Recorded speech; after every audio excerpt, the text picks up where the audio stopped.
Hello সাধারণ প্রত্যাশীরা, তোমাদের সবাইকে স্বাগতম তোমাদের প্রিয় ডক্টর অ্যান্ড সায়েন্স চ্যানেলে। তো বরাবরের মতোই ডক্টর অ্যান্ড সায়েন্স হাজির হয়ে গেছে নতুন একটি ভিডিও নিয়ে।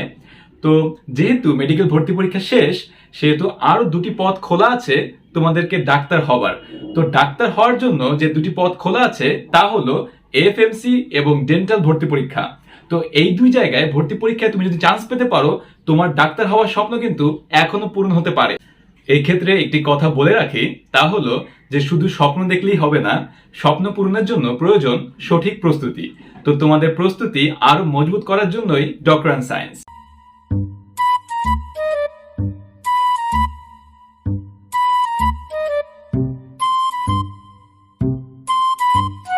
রিক্সাটি যেমন বাতাসের ধাক্কায় সঠিক জায়গায় পার্ক হয়ে গিয়েছে, তেমন তোমাকেও যদি কেউ সঠিক দিক নির্দেশনা দেওয়ার মাধ্যমে তোমাদেরকে যে স্বপ্নের জায়গায় পৌঁছে দেবার দায়িত্ব নিত, তাহলে কিন্তু খুব ভালো হতো, তাই না? তো এই চেষ্টাই কিন্তু করে যাচ্ছে ডক্টর অ্যান্ড সায়েন্স। একদম শুরু থেকেই আমরা চেষ্টা করে যাচ্ছি তুমি যেন সঠিক দিক নির্দেশনা পেয়ে তোমার যে কাঙ্ক্ষিত গন্তব্য আছে সেই গন্তব্যে যেন তুমি পৌঁছে যাও। তো অ্যাগেইন ডক্টর অ্যান্ড সায়েন্স হাজির হয়ে গেছে ডেন্টাল এবং এএফএমসি ভর্তি পরীক্ষার আগে তোমাকে সঠিক দিক নির্দেশনা দেওয়ার জন্য।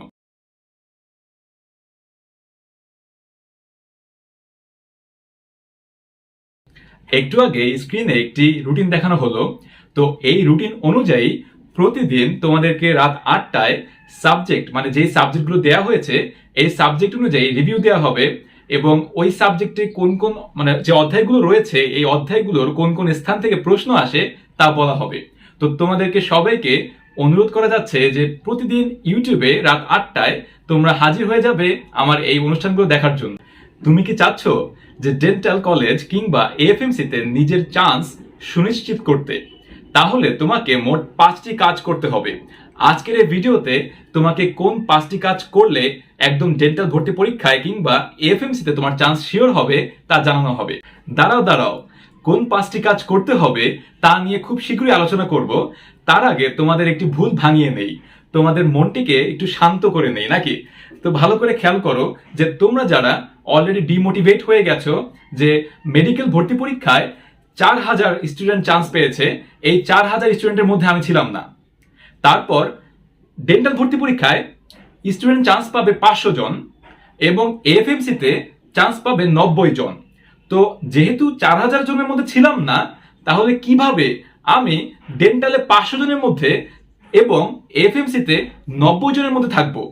তো তোমরা কিন্তু অনেকে ডিমোটিভেট হয়ে যাচ্ছ যে এত কম সংখ্যক স্টুডেন্টের মধ্যে আমি কিভাবে চান্স পাবো, পসিবল না, এটা অসম্ভব। তো তাদের জন্য বলছি যে তোমাদের চিন্তা ভাবনা কিন্তু ভুল আছে। তোমরা যে এভাবে চিন্তা করছো এই চিন্তাটাই ভুল। জাস্ট একটু ডিফারেন্ট চিন্তা করো, দেখবে তোমার কাছে এই জিনিসটা সহজ লাগবে। তো এখন তোমাদের শিখিয়ে দেব যে কিভাবে চিন্তা করতে হবে।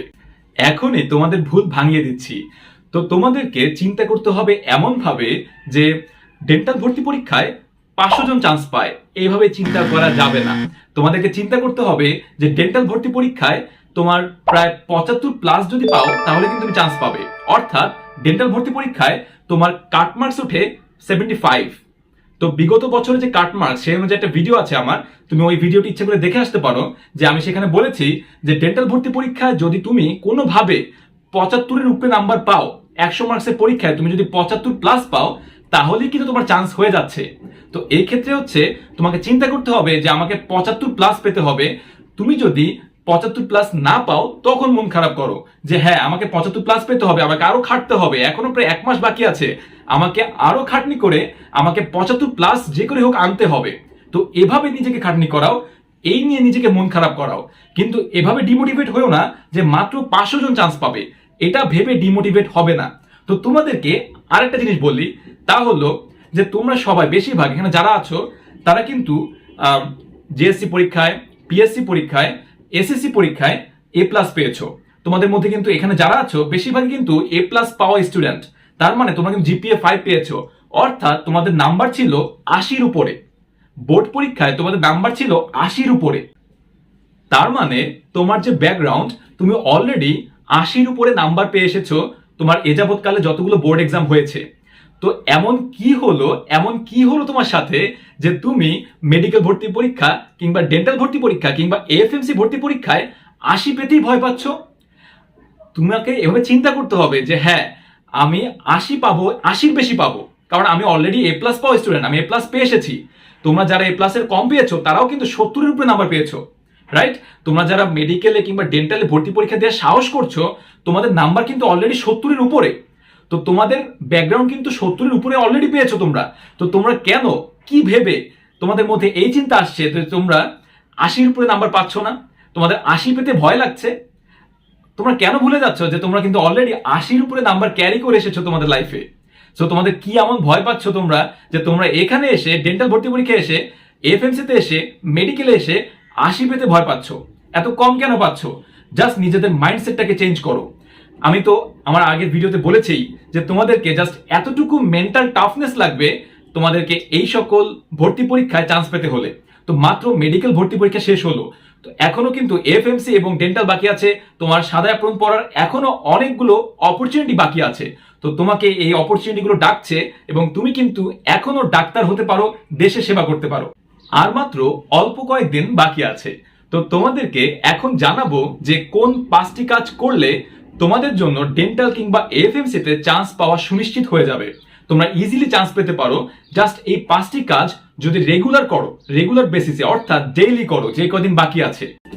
প্রথমেই তোমাকে যে কাজটি করতে হবে তা হলো আমার ডেন্টাল ভর্তি পরীক্ষার উপরে যে সাজেশনটি রয়েছে সেই সাজেশনটিকে একদম 100% ফলো করতে হবে। তোমাকে এই সাজেশনটিকে একদম 100% ফলো করতে হবে এবং বইয়ে ভালো করে দাগাতে হবে যে এই প্যারাগুলো ভাইয়ে দিয়েছে সাজেশন হিসেবে, একদম 100%। সেই প্যারা থেকে যদি কোনো প্রশ্ন আসে তোমাকে যেন আটকাতে না পারে। এবং আমি গ্যারান্টি দিয়ে বলতে পারি যে আমার যে সাজেশন আছে সেই সাজেশন থেকে প্রায় 65 to 70 কোশ্চেন্স কমন পড়বে। অর্থাৎ ফিজিক্স, কেমিস্ট্রি, বায়োলজির উপরে আমার যে সাজেশন আছে, এই সাজেশনে যে মোট 75 নম্বর ফিজিক্স, কেমিস্ট্রি, বায়োলজিতে, এই 75 নম্বরের মধ্যে মিনিমাম 65 থেকে 70 নম্বর আমার সাজেশন থেকে কমন পড়বে। তো এই সাজেশন পেতে হলে তোমাদেরকে সবাইকে আমন্ত্রণ জানাচ্ছি যে আমার যে ডেন্টাল এবং এফএমসি যে এক্সাম ব্যাচ আছে সেই এক্সাম ব্যাচে ভর্তি হয়ে যাও। আর এই এক্সাম ব্যাচের একটি চমক হলো তুমি যেভাবে পড়াশোনা করতে পারো, তোমার যেমন মেধা, যে কয়দিন বাকি আছে এই কয়দিনে তোমার জন্য তোমার মতন করে আলাদাভাবে রুটিন দেওয়া হবে। তুমি যে রুটিনটি প্রিফার করো সেভাবেই তোমাকে রুটিন দেওয়া হবে। অর্থাৎ তুমি যেমন করে পড়তে পারো তোমাকে সেভাবেই পরীক্ষা নেওয়া হবে, আলাদা রুটিন দিয়ে, তোমার মতো রুটিন দিয়ে। দ্বিতীয়ত তোমাকে আরেকটি কাজ করতে হবে, তা হলো এক্সাম ব্যাচে যে সকল এক্সামে যে প্রশ্নগুলো আছে এই প্রশ্নগুলো যেই সকল জায়গা থেকে করা হয়েছে এই সকল জায়গাগুলোকে তোমার পড়ে ফেলতে হবে। অর্থাৎ তোমার সাপোজ একটা প্রশ্ন এসেছে যে জায়গা থেকে বইয়ের, সেই প্যারাটিকে তোমার দাগিয়ে ফেলতে হবে এবং ওই প্যারা থেকে পরবর্তীতে ডেন্টাল ভর্তি পরীক্ষা কিন্তু প্রশ্ন আসতে পারে। সো এভাবেই কিন্তু তোমাদের প্রশ্নগুলোকে তৈরি করা হবে, প্রচুর অ্যানালাইসিস করে প্রশ্নগুলোকে তৈরি করা হবে। সো তোমাদের যারা যারা এক্সাম ব্যাচে ভর্তি হতে চাও অবশ্যই নিচের নম্বরটিতে কল করো অথবা আমার ফেসবুক পেজে যোগাযোগ করতে পারো। তারপরে তোমাকে যে কাজটি করতে হবে তা হলো তোমাদের প্রত্যেক দিন অন্তত একটি পূর্ণাঙ্গ মডেল টেস্ট দিতে হবে। নিজে থেকেই অন্তত একটি পূর্ণাঙ্গ মডেল টেস্ট তোমাকে দিতে হবে এবং তোমার যে নম্বরটি তুমি পেয়েছো তা অবশ্যই তুমি রেকর্ড করে রাখবে এবং ডেইলি তুমি যেন ইনক্রিজ করো, তোমার নাম্বার বাড়ছে কিনা তুমি নিজেকে নিজে বলবে যে হ্যাঁ আমার নাম্বার বাড়ছে বা আমার নাম্বার কমছে। যদি কমে যায় তুমি অবশ্যই আমাদের ডক্টর অ্যান্ড সায়েন্সের যে পেজ আছে সেখানে যে জানতে চাবে ভাইয়া ইমপ্রুভমেন্ট করার জন্য কি করতে হবে। ইভেন তোমরা যারা যারা এক্সাম ব্যাচে ভর্তি হবে তাদেরকে আমি লাইভ ক্লাসে বলে দেব যে ইমপ্রুভমেন্ট করতে হলে তোমাদেরকে কি কি করতে হবে, কি কি জিনিস ফলো করতে হবে। সবার শেষে তোমাকে যে কাজটি করতে হবে তা হলো টাইম ওয়েস্ট কমাতে হবে। তোমার একটা জিনিস তোমাকে বলে রাখি তা হলো যে time waste is directly proportional to system loss. অর্থাৎ ইঞ্জিনের সিস্টেম লস যদি বেড়ে যায় সেক্ষেত্রে ইঞ্জিনের যে এফিসিয়েন্সি আছে অর্থাৎ দক্ষতা আছে এই দক্ষতা কিন্তু কমে যায়। একইভাবে তুমি যদি তোমার টাইম ওয়েস্ট বাড়িয়ে দাও তোমার দক্ষতা কমে যাবে এবং তুমি কিন্তু পরীক্ষায় কম নম্বর পাবে। হ্যাঁ, পরীক্ষায় কম নম্বর পাবে। অর্থাৎ তুমি যদি পরীক্ষায় এখন 70 পাও তার মানে 30 নম্বর তোমার সিস্টেম লস হয়েছে। টাইম ওয়েস্ট করার কারণে তোমার কিন্তু 30 নম্বর কম এসেছে। তুমি যত বেশি পড়াশোনা করবে তোমার ভর্তি পরীক্ষা নম্বর তত বেশি হবে। তোমাদের সবাইকে ঈদ মোবারক। এবং তোমাদের জন্য ঈদের চমক হচ্ছে ডক্টর অ্যান্ড সায়েন্স আয়োজন করেছে কালকে থেকে প্রত্যেক দিন তোমাদের যে ডেন্টাল এবং এফএমসিতে যে সকল সাবজেক্টের উপর পরীক্ষা হবে প্রত্যেকটি সাবজেক্টের রিভিউ থাকবে এবং প্রত্যেকটি সাবজেক্ট থেকে কোন কোন জায়গা থেকে প্রশ্ন হয় এবং কেমন প্রশ্ন হয় তা নিয়ে আলোচনা করা হবে ওই সকল ভিডিওতে। তোমাদের সবাইকে ঈদ মোবারক। তোমরা সবাই ভালো থাকো, নিজেদের খেয়াল রাখো। Success together.